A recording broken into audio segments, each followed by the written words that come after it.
Before we turn it, I'm going to trim a couple little bits of the seam allowance. I like to trim this little bit in here of the exposed boxed bottom corner. Just trim that off a little bit on both sides.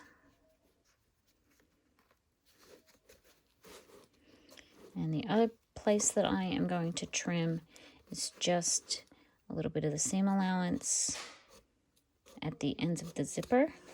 So just here, just trim that a little bit too.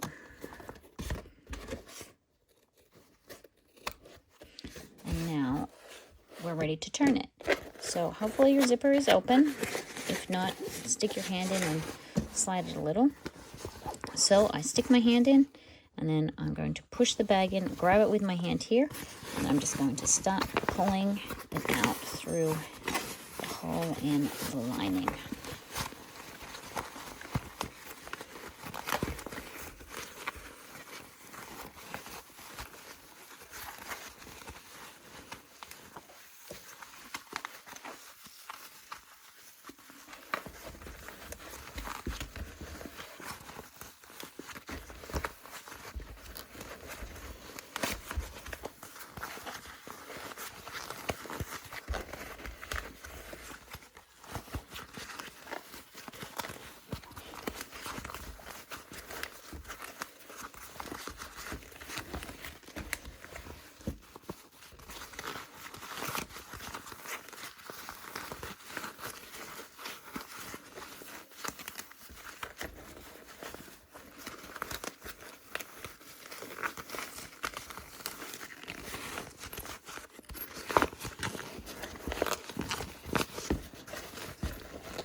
Okay, so now that that's turned, stick my hand all the way in here and poke out the corners here.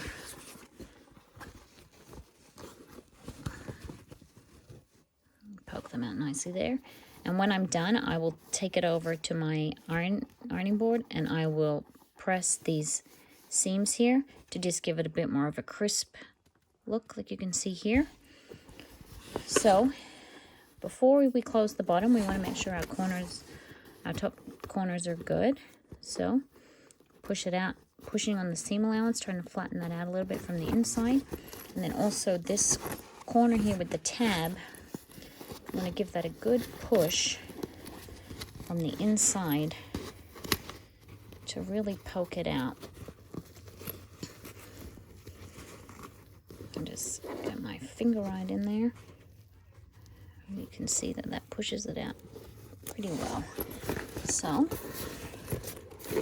get your hand out of there. If you are going to do the riveted D-ring, the way that that works is you're going to punch holes through your exterior only while your lining is out of the way. Take your D-ring connector. You're going to fold these tabs in like this, punch holes through that, slide that around there, and then squishing this down a little bit, that's how you're going to rivet it. You're going to punch a hole through here. I'm going to post a separate video. It's going to show you how to do that. If you're going to do your D-rings like that, don't close your lining yet.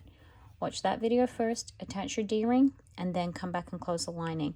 So what we need to do though, to close it up for everybody else, poke your corners out a little bit for now. They will get tucked back in later, but it just makes it a bit easier to fold the bottom and close that up.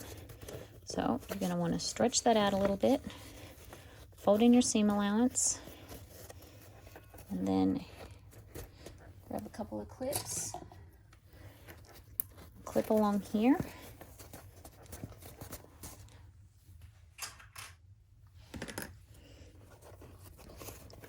And then we're going to head over to the machine, and we're going to sew here pretty close to the edge. I usually do probably a 1/16 of an inch, a little less than an 1/8. and I start about 3/8 of an inch beyond where I can see my first stitches are there, and I go that much further along the other side too to make sure that it's nice and secure and well closed. I'm just going to do a straight stitch across the bottom here. So let's go and do that now.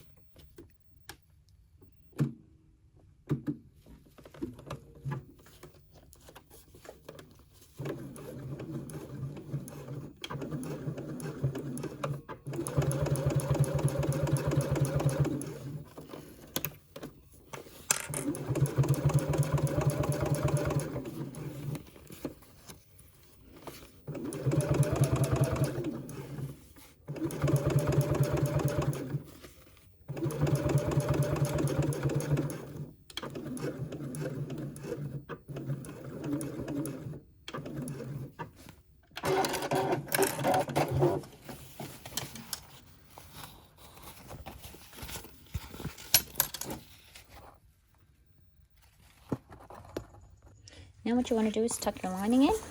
Now that that's all closed up, trim any threads, and then just push it in. And poke into the bottom corners there. Stretch it out. Poke underneath this tab a little more if you need to.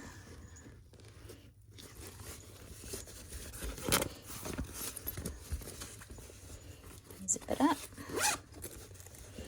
And then I like to take it over to my iron, and I just like to press the outside a little bit, press these seams here to neaten it up. But there you have it. You're good to go. That's your exposed box bottom pouch. The next thing that I'm going to do is a video for people that are doing the wrist strap. So that will be a separate bonus video if anybody wants to do that one. And I'll also do the separate video showing the rivet D-ring. So again, if you're doing the rivet D-ring, don't close your lining yet. You got to wait because we have to do the D-ring before we close our lining. All right, so that'll be the next thing. Or if you're already done, great job. Can't wait to see your pictures. Thanks, everyone.